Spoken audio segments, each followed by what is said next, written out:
Nos últimos anos, o YouTube se tornou uma das melhores alternativas para quem estava pensando em sair do emprego CLT, começar a trabalhar por conta própria e até mudar de vida. E eu sei bem disso porque foi exatamente o que aconteceu comigo. Lá em 2020, eu trabalhava como montador de móveis e tomei a decisão de começar um canal no YouTube. E foi esse canal que me abriu as portas para um mundo novo e me permitiu deixar o meu emprego, mudar para uma casa maior, comprar um carro melhor, fazer os meus horários e trabalhar em casa, junto com a minha esposa. E assim como deu certo para mim, deu certo também para muita gente. Você já deve ter visto aqui na plataforma mesmo vários relatos de pessoas que conseguiram mudar de vida através do YouTube. E esses exemplos positivos, eles servem, eles vão incentivando outras pessoas a começarem. No meu caso, eu nunca falei disso aqui na internet, mas eu sei que eu influenciei pessoas do meu entorno e até ajudei essas pessoas a começarem no YouTube. Só que nos últimos meses, especialmente nas últimas semanas, a plataforma passou o facão na monetização de muitos canais. E como eu já falei em outro vídeo, a maioria desses canais eram darks. E isso gerou pânico,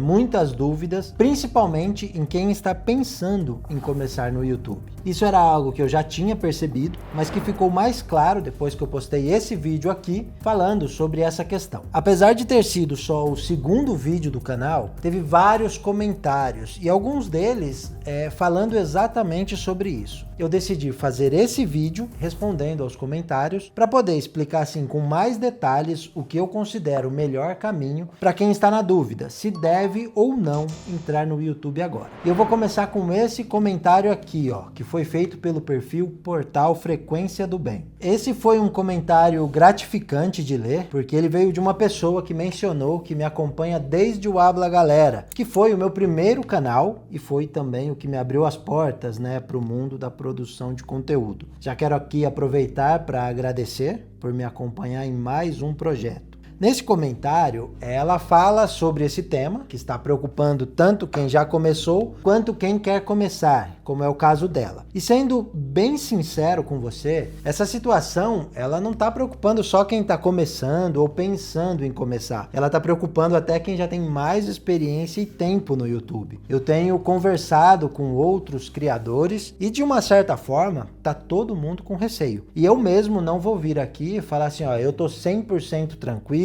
eu tenho certeza que nenhum canal meu vai cair. Nessas últimas semanas, até mesmo canais que não eram darks foram desmonetizados. E isso gerou uma grande incerteza, porque mostrou que não tem ninguém seguro. E o YouTube é a minha principal fonte de renda. Por mais que eu tenha alguns outros ingressos, a receita do AdSense sempre foi a maior receita, e por isso eu acho que é normal eu ficar apreensivo, Assim como eu acho que é normal quem está começando ficar preocupado. Mas mesmo com receio, eu continuo acreditando no YouTube, tanto que eu continuo com os canais que eu já tenho e com planos de criar mais alguns. E eu não estou pensando em criar canais para vender produtos, como eu vi que o pessoal já está começando a ensinar por aqui. Nesse canal aqui sim, eu pretendo oferecer meus serviços de consultoria, mentoria, comunidade e tudo mais, mas eu não pretendo abandonar os canais dark, muito pelo contrário, o plano nesse momento é ampliar.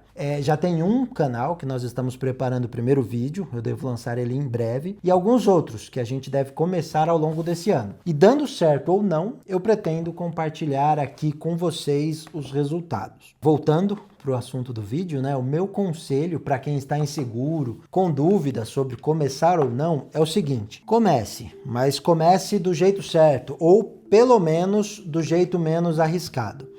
Não começa já querendo fazer canais automatizados, fuja desses canais feitos totalmente por IA e produza conteúdos originais, tanto em roteiro quanto em edição. Não comece com um monte de canais. Para mim, como eu já falei em outros vídeos e vou reforçar nesse aqui, vale mais a pena começar com um canal, fazer um conteúdo bem feito e ir aprendendo, do que se aventurar e correr o risco de perder tudo. Teve um outro comentário que foi mais ou menos na mesma linha desse, que foi feito pelo perfil Minhoca LV. Nesse caso, ele comentou que tem trabalho e que gostaria de fazer algo sem aparecer, como uma forma de ter uma renda extra, mas ele está achando inviável após esse choque de realidade. Aqui, mais uma vez eu vou repetir o que eu já venho falando, que o problema não é o formato e sim o conteúdo. Provavelmente o YouTube vai punir cada vez mais conteúdos que eles estão chamando de inautênticos, né? Tanto faz se for um canal dark ou com alguém aparecendo. Tem muitos criadores por aí, alguns até grandes, que eles aparecem na frente das câmeras, mas que eles pegam conteúdos de outros criadores, principalmente canais de outros países, e gravam como se o roteiro fosse produzido por eles. Isso é o exemplo clássico de um conteúdo inautêntico. E por mais que a pessoa apareça, a tendência é que isso acabe sendo punido. Então, a ideia é fazer vídeos autênticos. Você pode até pegar a ideia de outro criador, porque como eu sempre falo, né, fazer algo 100% original na internet é praticamente impossível, mas sempre é possível transformar um conteúdo e fazer algo original, desde que você faça o vídeo e não terceirize para uma IA. Meu conselho, e também é o que eu estou fazendo, é escolhendo nichos nos quais eu possa fazer os vídeos originais. Os canais de histórias emocionantes, por exemplo, eles são canais que exigem vídeos longos, muitas vezes com mais de 1 hora. E eu não tenho como produzir roteiros originais desse tamanho, ideias suficientes para manter o canal sem recorrer a IA. Por isso, eu estou mantendo apenas os canais em nichos diferentes, principalmente os de mini documentários. E esses, para quem me acompanha, sabe que são os meus canais preferidos. Eu sei que tem muita gente que foge nesse nicho porque dá mais trabalho, mas é justamente isso que me faz pensar que é o melhor.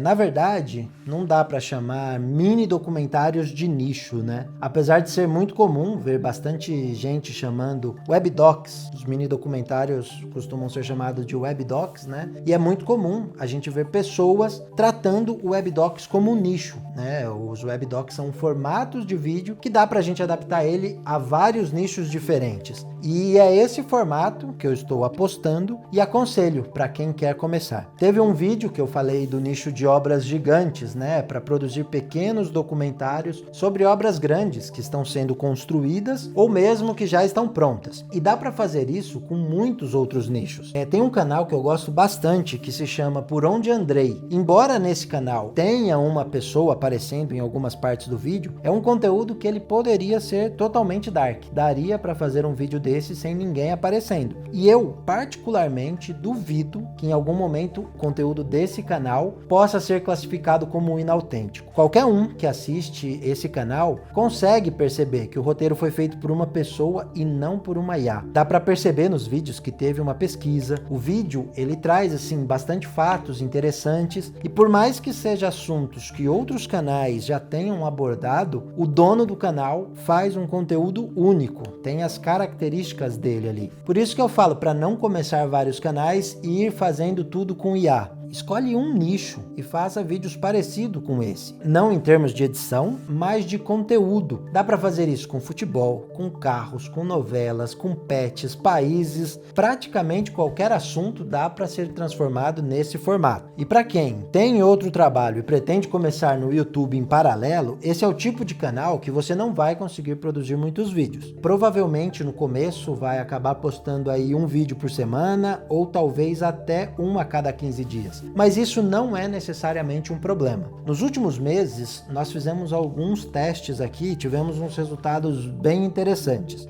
Nós tínhamos alguns canais que a gente postava 5 vídeos por semana, tínhamos outros que a gente postava 3, e tem uma regra no YouTube que funciona muito bem, que é a de que quantidade é inversamente proporcional à qualidade. A menos que você tenha, assim, uma estrutura gigantesca e não pense muito em lucro, sempre que aumentar a quantidade vai cair. E nós fizemos o caminho inverso. Nós reduzimos a quantidade de vídeos para poder aumentar a qualidade. E a gente percebeu que inicialmente os canais tiveram uma redução de views, mas logo já voltou tudo ao normal e agora, nesse momento, nós já estamos notando que a quantidade de visualizações já está começando a superar a que a gente tinha antes dessa mudança. Mesmo com menos vídeos, nós já estamos começando a ter mais views. E eu não tô falando isso assim para me engrandecer. O meu objetivo aqui é mostrar exemplos e fundamentar o que eu estou falando. E mais do que falar o que eu fiz, eu também quero mostrar o que eu estou fazendo. E esse canal aqui mesmo, o Calvo do YouTube,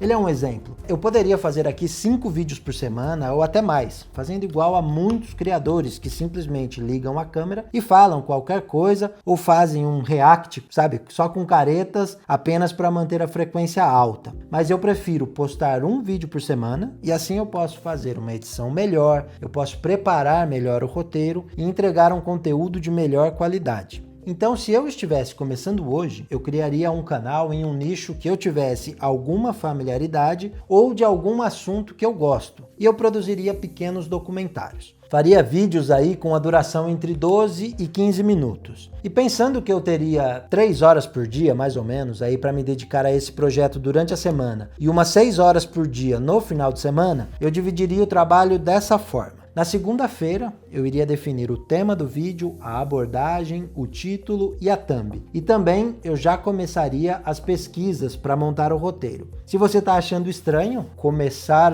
já na segunda-feira sem ter o vídeo, pensar no título e na thumb, esse é um dos erros que muita gente começa quando está iniciando no YouTube. E é sobre isso que eu falei no primeiro vídeo aqui do canal. Então, se você ainda não assistiu, assiste lá, porque além desse, tem outros erros que, se você evitar, vai encurtar o seu caminho até o sucesso aqui no YouTube. Na terça-feira eu ia me aprofundar nas pesquisas para entender o máximo possível do assunto, e na quarta-feira, eu ia reservar aí a quarta e a quinta para escrever o roteiro. Talvez para quem está começando, na primeira semana, esses tempos não vão ser o suficiente. Talvez no primeiro, segundo roteiro vai precisar mais do que esses tempos que eu estou falando aqui. Mas na medida em que você vai postando, você começa a fazer e vai praticando, a tendência é ficar mais rápido e aí sim, encaixar nesses tempos, que eu estou falando. Eu teria então na quinta-feira o roteiro pronto e a partir da sexta-feira eu iniciaria a gravação. Ou eu faria a gravação do áudio ou a geração do áudio numa inteligência artificial e começaria a edição do vídeo já na sexta-feira e levaria isso até o final de semana. Claro que eu falei aqui tudo de forma bem resumida, porque se eu for entrar no detalhe de cada uma dessas etapas, esse vídeo vai ficar enorme. Mas se você se inscrever aqui no canal e ativar as notificações, eu tenho certeza que o YouTube vai te avisar quando eu postar os vídeos detalhando cada uma dessas etapas e como fazer, o roteiro, como fazer edição, geração de áudio, tudo isso é coisas que tá no plano para falar aqui nos próximos vídeos. Então, se você se inscrever e ativar o sininho, você vai receber a notificação quando eu postar esse vídeo. Mas se você tem pressa e não quiser esperar eu colocar esses vídeos aqui no canal, você tem a opção de contar com o meu direcionamento de forma personalizada. É só clicar no link que está na descrição e a gente bate um papo. Essa forma que eu estou mostrando aqui é uma maneira de você começar, E na medida em que você for conseguindo resultados, você pode começar a contratar pessoas para te ajudar no processo. Dá para contratar editor, dá para contratar roteirista, locutores e até um design para fazer as miniaturas. Mas eu aconselho só fazer isso depois que você tiver já um conhecimento suficiente para poder explicar para essa pessoa o que você quer e também saber avaliar a qualidade do serviço. Hoje tem muita gente aí que a gente terceiriza o serviço e simplesmente ele terceiriza para IA, E se você não tiver esse conhecimento para identificar, no final você continua colocando o seu canal em risco. Então não adianta nada, Então primeiro aprende e depois delega. E nesse ponto, depois de criar o canal, postar os primeiros vídeos, surge uma dúvida que é muito comum e foi o tema de um comentário do usuário UX que quer saber quanto tempo leva em média para conseguir renda com o YouTube. E eu preciso ser honesto e falar que é muito difícil cravar um tempo exato. Tem canais que monetizam muito rápido e outros que vão mais devagar. Eu sempre tenho como parâmetro o prazo de 3 a 6 meses para monetizar um canal e pelo menos 1 ano para ele gerar receitas de forma estável. Mesmo com experiência e conhecimento, eu não espero o retorno de um novo projeto antes desse prazo. No meu caso, eu fiquei 1 ano e meio trabalhando com o YouTube enquanto eu tinha um trabalho regular, mesmo que eu já estivesse ganhando mais do que o meu salário com um canal apenas, Às vezes, um canal ele vai muito bem no começo, dá uma boa renda e depois cai. Por isso, eu considero esse tempo de 1 ano um bom prazo para ter essa renda de forma estável. Deixa eu fazer aqui um alerta, né? Não existe nenhuma garantia de estabilidade. Se tem uma coisa que eu aprendi nesses 6 anos, guardar quando ganha mais para compensar aqueles momentos que praticamente todo o canal passa, que é baixar o número de visualizações, né? Nos próximos vídeos eu pretendo compartilhar com vocês os resultados desse canal aqui, porque eu acho que ele pode servir como uma boa referência de crescimento, né? Embora ele seja de um nicho muito específico, né, não tenha aquela amplitude que outros nichos, como curiosidades, pode ter, os números, né, o resultado dele pode servir como uma ideia de como é esse processo. No momento que eu estou gravando esse vídeo, o canal ele tem 23 inscritos e 506 views. Isso com apenas 2 vídeos postados. Eu já vou adiantar uma coisa. Quando eu comecei, demorou muito mais tempo para conseguir ter esses mesmos números, tá? A gente ficou com alguns canais até meses sem conseguir view. Então esse aqui, com apenas 2, tá indo num resultado melhor, e eu diria que assim, é uma boa amostra de como o YouTube é diferente hoje do YouTube de 4, 5 anos. Além desses comentários que eu respondi aqui, tiveram vários outros que não eram de dúvidas, né? Então eles acabaram ficando de fora. Eu adoraria ter respondido a todos os comentários, mas por uma questão de otimização aqui do tempo, eu priorizei aqueles comentários que eram de dúvidas, né? Para que eu pudesse explicar e ajudar também outras pessoas que têm aí o mesmo tipo de dúvida ou tá com uma insegurança, uma incerteza em começar no YouTube. Então, se você tem alguma dúvida ou quer que eu fale sobre algo específico, é só deixar aqui nos comentários e esperar que eu responda em outro vídeo. Para você que assistiu até aqui, muito obrigado e a gente se vê no próximo vídeo.